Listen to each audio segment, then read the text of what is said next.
Ассалаумалейкум. Бүгін біздерде инкубаторға кішігірім көрініс болады. Яғни бұл инкубаторлар бізде 200 жұмыртқаға деп арналған. Өзінің автодолив, яғни автоматты түрде су құйылады. Ішіне емкостьтарға және де бірнеше вентилятормен орналасқан. Мынау мысалы бізде вытяжкан вентиляторы контроллеріміз.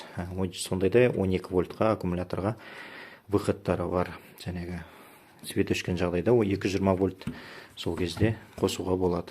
Сол сияқты міне крышкаларымыз ашып, ішінде 2 этажды бізде автоматты түрде айландыратын актуатормен орнатылған. Және де бұл жерге қосылып кететін тағы да бір жағдай, 2 вентилятор орналасқан, яғни основной циркуляция жасайтын 2 вентилятор орналасқан. Қазір оны тағы да көрсете жатармыз. Яғни мына жерде 2 этаж, яғни мына жерде предварительный лотоктар комплектіде жүреді. Бөдене аласыз ба, тауық аласыз ба, қағаз үйрек па, өздеріңіз на выборға алсаңыздар болады.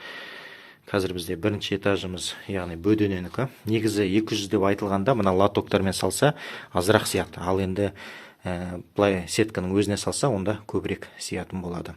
Мына бөдененің лотогы өздеріңізге мәлім, 221 бөдененің жұмыртқасы сият.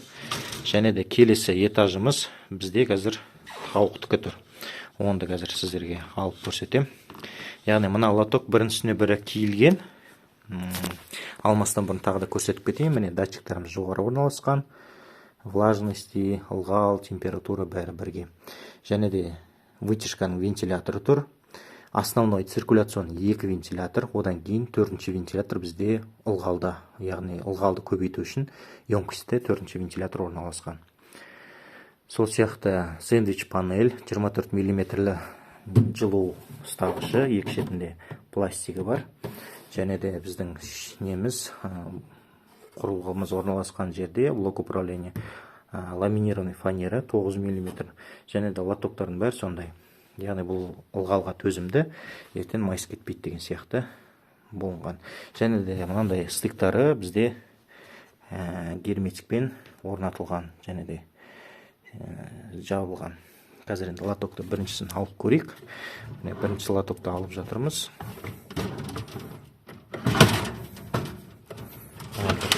Бір қолға ыңғайсыздау, камера бір қолда болғасын. Мына бірінші лотокты алдық. Оны қазір былай қарай ала тұрайық. Былай орналасқан. Біріншісіне бір киіледі. Және де өзінің шуруптары болады. Мына екі шетінде, егер қатайтсаңыздар да болады. Хотя бір жағын болмаса қоя берсе де болады біріншісіне бірі. Так, мынау бізде міне тауықтікі, яғни бұл лотокқа салса 88 кетеді. Қытайдың лотоктары көп шілік білетін. Ал енді поддонның өзіне салса, онда уже 100, 102, 103 жұмыртқаға кетеді біреуінің өзі. Осындай лотоктар.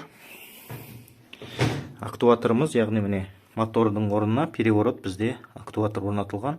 Яғни оның максималды көтеру салмағы 20 килограммға арналған. Енді біздің лотоктарымыз 20 килограмм болмайды, ары кетсе бір 5-6 килограмм шығар. Өйткені ол ортасына салмақ түседі, және де екі шетіне көтеріп басу оған қатты қиындық туғызбайды. Міне, және де 2 основной вентиляторымыз спираль осылай орнатылған. Оны да астыңғы лотокты ашып көрсетем сіздерге. Емкость және де поплавогы бар өзінің.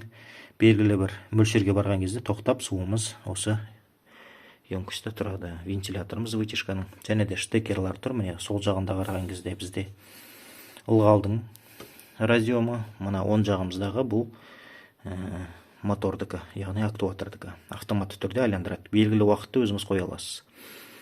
Бұл штекерлар бір-біріне киілмейді, яғни мына жағы мама папасы болса, мына жақта наоборот болады деген сияқты. Оны тағы да қосқан кезде тағы да көрсете жатармыз. Так, қазір астын алайын мен сіздерге. Сразу айта кетейін, міне астын алған кезде бізде бір жағын көтеріп, мына именно бір жағын көтеріп, лотокты астын ары қарай итерген кезде, мына мотордың астында өзінің несі болады, гайкасы болады. Соны қолыңызбен алып, бұрап, босатасыз да актуаторды шығарып, бірге лотокпен аласыз. Қазір көрсетем. Міне осындай гайкасы болады, және де моторды аламыз. лотокты көтеріп алсаңыздар болады. Осылай ар жағына штекерден суырасыздар. Ал енді мен былай қоя тұрайын әзірге.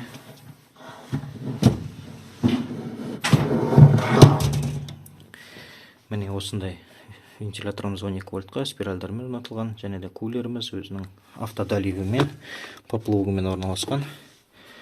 Және де мынау молоток ұстап тұратын өзінің каркасы тағы да бірге отдельно шығарсаңыздар болады, жоғары қарай шығады. Бұл уже сеткасы бірге орнатылған, сол сеткасымен бірге шығады. Егер де құрылған, ремонт бірдеме жасаған жағдайда бәрі доступны. Біздің фирмамызда барлығы запчастьтер бар. Өздері болмағанымен кей кезде өздерінің аналогтары да табыла жатар. Және де осыған ұқсас біздердің 100 жұмыртқалық инкубаторларымыз бар. Оларға да осындай автодолив қоюға болады. Құдай қаласа, болашақта әлі де 500-дік, 1000-дік, 2000-дік инкубаторлар шығады деген үміттеміз. Қазір проект жасап, үстінде жобамен айналысудамыз. Осындай контроллер, бәрі қазір көрсетем, перевороттың бәрін қайтадан орнына салайын. Инкубаторға негізі өзіміз официально 3 ай гарантиясын береміз. Яғни напряжение шыққандай болмау керек, стабилизатормен қосқандарыңыз дұрыс, оның бәрі гарантийный сақтандыру қағаздарында бәрі жазылған, көрсетілген, айтылған. Енді лотоктарға келетін болсақ, тағы да бір айтып кетейін. Мына бөдененің лотогы, бір лотогымыз 221 стандартный жұмыртқалар сияды. Тауықтікі біреу 88 болады, яғни 172 бола ма сонда? Сондай болады. Білді 172 ғой деймін. Одан кейін қаздікі 32-ден кетеді, по-моему, олардың лотоктар сонда 64 болады. Үйрек үндіктер олар 63-ден. 63-ден бізде 126. 126 сондай ғой деймін. Енді оны есептей жатасыздар. 220, 12 вольт, яғни қызылымыз бізде 12 вольт аккумулятор автокөліктікі де болады, мынау плюс болады, минус болады. Оны енді постоянно қос қойсаңыздар да болады, бірақ нежелательно оны бір срочно кетіп атқан жағдайларда сондай кезде қоспасаңыздар. Және де мына жұмыртқа шыққан кезде мынаның астында тағы да жасыл несі болады, сеткасы болады, пластиковый, ол да беріледі комплектіде. Он, например, мына бөдененің лотогы 15-ші күні переворот тоқтаған кезде бұны алып тастайсыздар да жұмыртқаны жатқыз қоясыздар, жәнегі жасыл астына подложка сияқты сеткасы беріледі, пластмасса. Сол пластикке жатқыз қоясыздар, предварительно лотоктарды алып қоясыздар. Мына жерде жабылмау керек, бұл жер охлаждение, блок управления охлаждениесі орнатылған. Қалған жерде шланга, және емкость бар. Жоғары жағына қоясыздар, емкостьті су құйып. Және су біткен жағдайда да бұл өзі су бітті деген сигнализация ойнайды. Енді контроллерға келеміз, қазір настройкасына келеміз. Оның бәрін тағы да келесі видеода түсіндіре жатармыз. Қазір бізде вентиляторларымыз істеді, влажностьтікі де істеді. Біздің температурамыз 22-де 2, ылғалымыз 46% көрсетіп тұр. Мына жерде индикатор жанған кезде бұл жылуға, нагрузкаге команда берді деген сөз. Астындағы мынандай тамшыны көрсеңіздер, капля, бұны ылғалға команда беріп жатыр деген сөз. Яғни ылғалда бізде вентиляторымыз, ал жылытуда бізде спиральдар орнатылған 12 вольттық. Переворотқа келсек, міне бір кнопканы басып тұрсақ, бұл ручной режим, көтеріледі. Қарасаңыздар, қазір актуаторымыз жұмыс жасап жатыр. Ақырындап. Переворотымыз бізде 40-45 градус.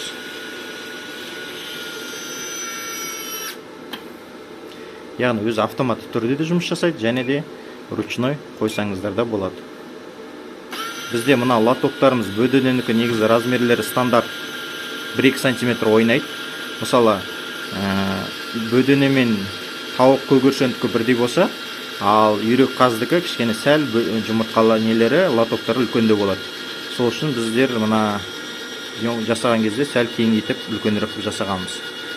Ал енді мына лотоктар кішкене арасында шел болады, міне. Осыны қыстырып қоятын специальный пластмастар бар, соны қыстырып, немесе өздеріңіз бірдеме қыстырып қойсаңыз болады. Өйткені келесі лотоктар кеңірек болады да, үлкендеу симай қалуы мүмкін.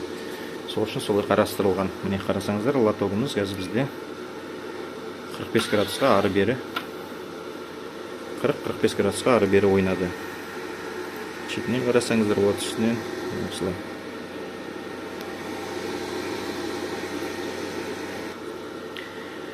контроллер негізі автоматты түрде өзі орнатылған. Немене настройкалар жасалған. Ал енді ондай болмаса, бірақ инструкциялар беріледі, бірақ енді бұл жерде орысша. Осы қазақшада видео инструкциялар жасаймыз. Және де соған қарап көрсеңіздер болады деп ойлаймын. Сол видеодан настройка жасасаңыздар болады. Міне осылай. Переворот өзі автоматты түрде жұмыс жасай береді. Температурасы бәрі. Переворотты тоқтаған кезде тоже айтылады. U1 деген настройкасы бар. Соған кіріп 0 қойылсаңыз, 0 қойса переворот келесі жолы айланбайтын болады. Суын құйып, осылай қарап отырсаңыздар болады.